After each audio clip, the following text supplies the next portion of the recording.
Oh, Adrian's here with my new toy. Looking forward to this one. It's the Panda 4x4. Adrian just said it'll remind me of driving my 911. I imagine, yeah, in fact, as much as it's got a steering wheel.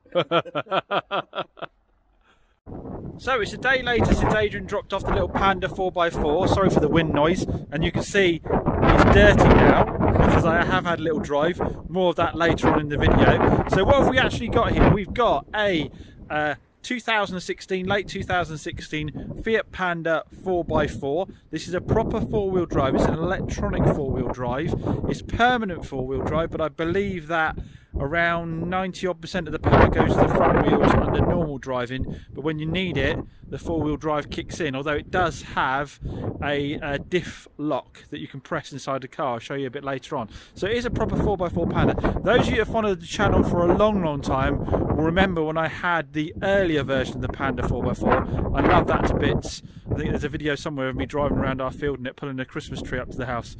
They are such fun little cars. They are fantastic for here in North Devon, where we do have a lot of very poor quality roads. A lot of time you have to pull over for other people onto verges and stuff like that. They're just cracking little cars. Now this is another case of a subscriber getting in touch because he wanted to sell a car, and Adrian went all the way to London to pick this up for me. Massive thanks to the guys for offering me the vehicle. Really appreciate it. And for looking after Adrian when he got down there. Apparently he had lovely Italian coffee and everything, and got shown around some nice motorbikes, all sorts. So yeah, he had a nice little day out. As I always say to people, the trouble with the distance is that it does mean that it is a huge cost for me to go and get the car picked up and brought down from somewhere like that. But the guys worked with me and we managed a deal that worked for everybody, so that was absolutely fantastic. And to be honest, I was always going to want this little car. I've never had one of these newer Pandas. This is the 1.3 diesel, so this is the 75 brake horsepower. The manufacturers say 60 miles per gallon average.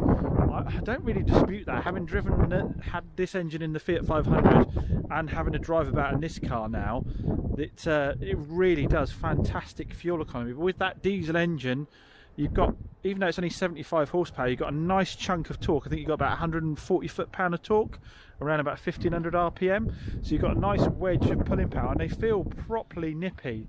The numbers don't really, I think it says about 14 seconds to 60 for one of these on paper and about 105 mile an hour, but they feel a lot quicker than that when you get out and start having some fun with them. With these Pandas, you get your lower fog lights, you get your alloy wheels, you get your pumped up jumping position with your plastic guards along the bottom there. This one's had the genuine Panda roof rails fitted on it. I have got the keys for that as well, and it's in really nice condition all the way around. Like I say, it was a bit better when it was cleaner, but it's in really nice condition. In fact, the bodywork's excellent. The only thing we've got is one missing piece of trim here we need to track down.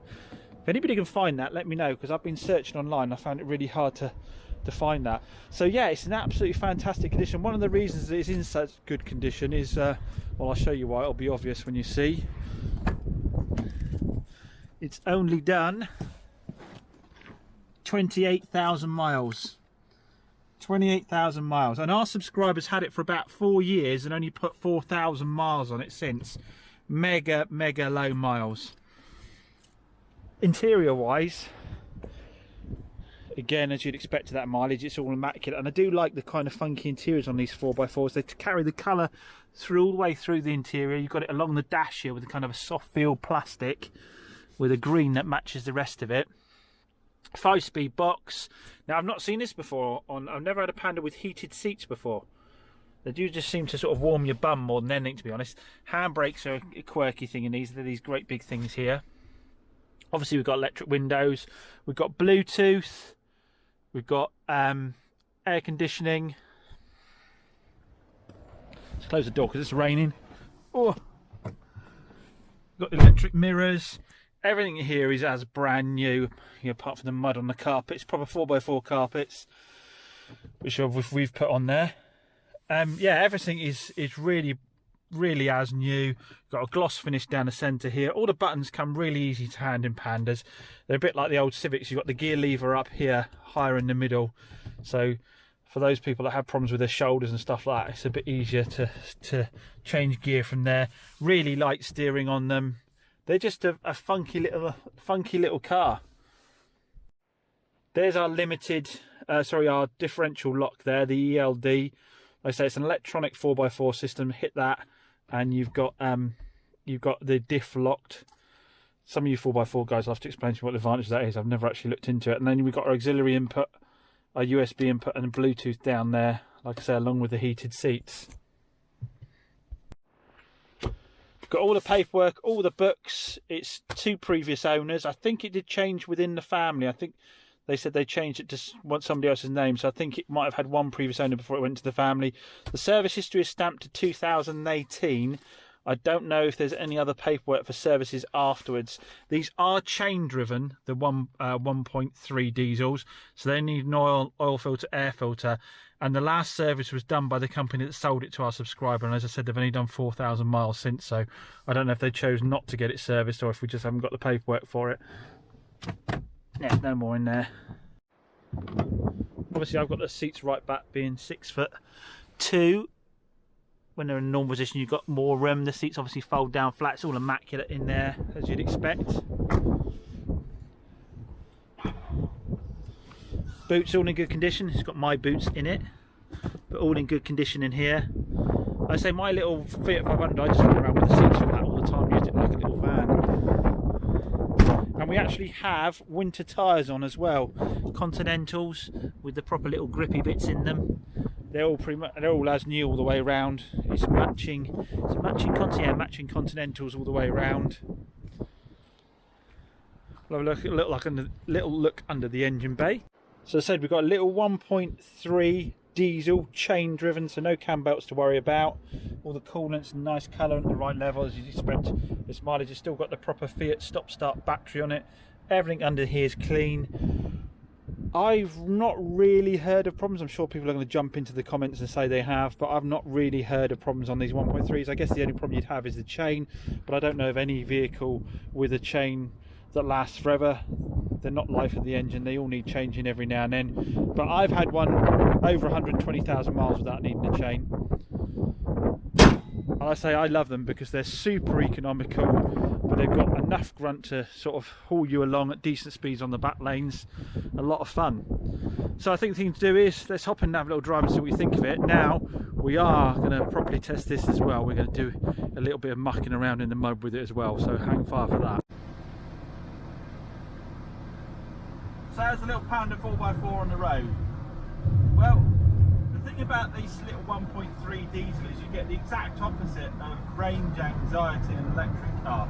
You look at the dash and you think, when's it going to go down a notch? Because they just sip the tiniest amount of diesel, these things. They're really, really good on fuel. So I got the car in with, it was showing empty, showing a bar on the dash. Well, I took it home and back again, and then ran some errands, and then when the light finally went out, I thought I better put some in. They are really, really economical. 1.3 diesels is a little bit vocal because obviously the Pandas aren't particularly big cars, so you can hear the engine doing its thing up front, but it's a happy little thrum. Like the Fabia I was driving, they like a few more revs than a diesel does normally. You can get a bit more grunt out of it if you rev them a bit more. Now, those of you who watch the channel regularly remember that when I gave up my company car and started Chops Garage, I got a little 1.3 diesel Fiat 500 and I bombed around everywhere in it. And again, that sipped the fuel.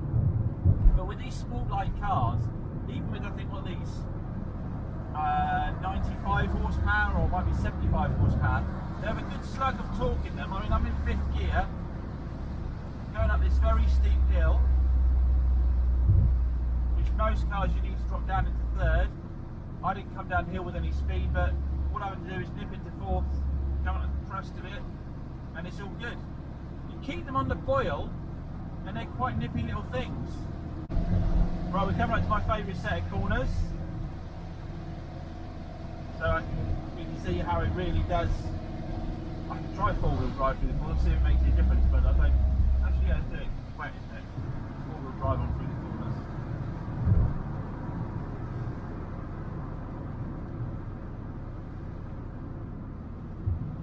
So there isn't a lot of body roll really at all, considering you've got that little extra bit of ride height. throw it into the corners really just as quickly as you can. It does stuff like I've got the four-wheel drive on now, but I know how much difference that's actually making. But yeah, maybe there's a little bit of more washout understeer wise. I don't imagine many people are going to be out there Panda throwing it around like this. But obviously, the main thing about it is that extra ability to help you out when it gets sticky. So I think it's about time we went and tested that, isn't it? Now for that, I will go and get my assistant, Brooke, who absolutely loves Fiat Panda 4x4s. One of her favourite little cars. So does my wife actually. And they've seen this and they're like, you've got to keep it, you've got to keep it. But to be fair, they do say that about an awful lot of our cars. But yeah, I promised Brooke I'd pick her up and we'd go and try and find some little bits to test the Panda's 4x4ness out. So let's go do that now. Brooke and I are in the Panda 4x4 doing our favourite thing, looking for little bits to test its 4x4ness. So we're going to find some little lanes and some dirt stuff. Check it out. Here we go. There's a mucky mess here. We've got to engage 4x4 by pressing ELD. Here we go. Look at this. This is perfect. Oh my word. Look how slushy this puppy is. Oh my god. We're not getting in and out of here without four-wheel drive, are we? Oh my word. This might be a bit of an ass. The tractors have gone along here. No, I think we'll have to back up, won't we, Brooke? Yeah. That's just mud and gunk underneath. Now this is my mate Ross's field to the left of us. I think he'll probably let me drive in there a second.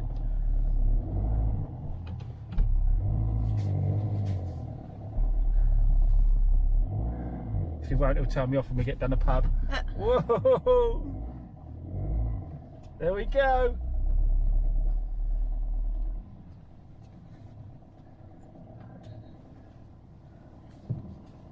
Won't go too far in there. We don't know what he's up to and how much wildlife he's got on the go, but we'll get back out. You see our wheels went through the middle there. It's got proper 4x4 capabilities, isn't it, Brooke? Should we slide about a bit? Yeah.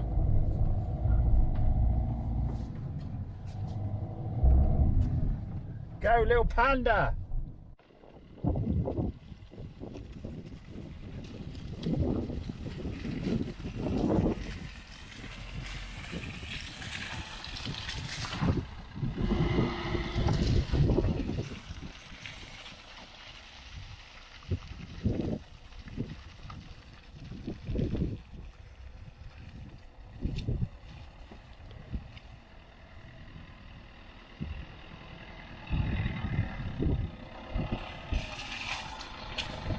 What if we have to get up the verge to get out of the way of somebody? Do you think we can do that? Okay. Oh my god. You alright up there, Brooke? Yeah?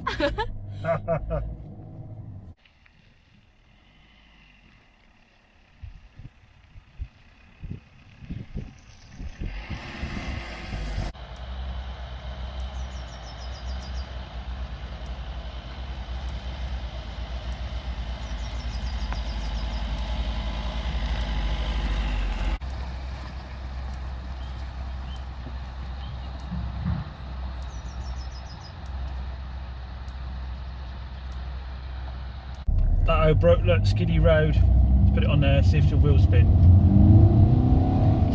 No wheel spin on that mud. Oh gosh! That is mental. There should be wheel spin on mud like that, especially if I turn into the corner here and accelerate. There's no wheel spin. That's mad.